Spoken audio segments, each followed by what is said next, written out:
તો રામના નામથી પથ્થરો તર્યા છે, રામના નામથી પથ્થરો એકઠા થયા છે, ભેગા થયા છે. ઘણી ઘણી વાર એક દ્રષ્ટાંત આપ્યા કરું.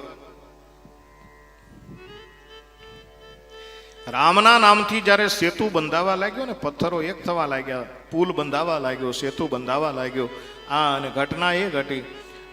સામે કાંઠે લંકાની અંદર જ્યારે ખબર પડી રાજા રાવણને,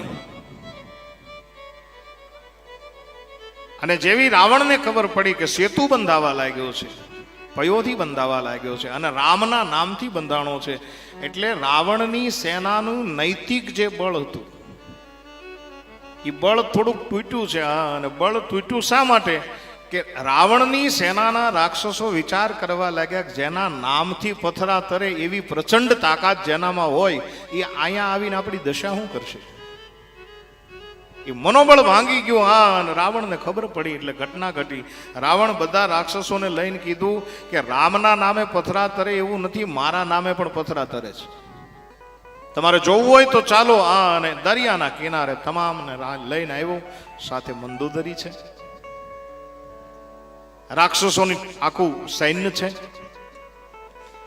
અને રાવણે એક શિલા ઉપાડી અને કહ્યું કે રાવણના નામથી પણ પથરા તરે, તમે જોઈ લો. આમ કરી અને જ્યાં એ પથ્થરની શિલાને સમંદરની અંદર નાખી, ચમત્કારની ઘટના ઘટી, પથ્થર તરવા લાગ્યા.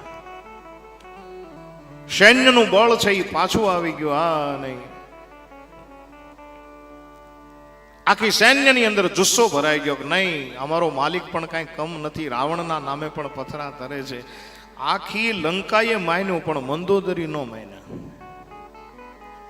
રાજમહેલમાં આવી અને મંદોદરી કીધું કે તમારા નામથી પથ્થર નો તરે.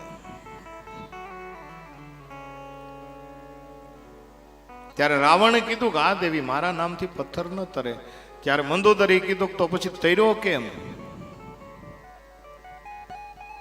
મારે જાણવું છે કે એ પથ્થર તર્યો કેમ. અને ત્યારે રાવણ જવાબ આપે છે, સાંભળો મંદોદરી, રાવણના નામે કોઈ દી પથરા ન તરે, પથરા રામના નામે જ તરે. ત્યારે મંદોદરી કીધું કે જલ્દી જવાબ આપો, શા માટે પથ્થર તર્યો? બોલે આપણા સૈન્યની અંદર જુસ્સો પાછો લાવવા માટે મેં એક કરામત કરી. બોલે શું?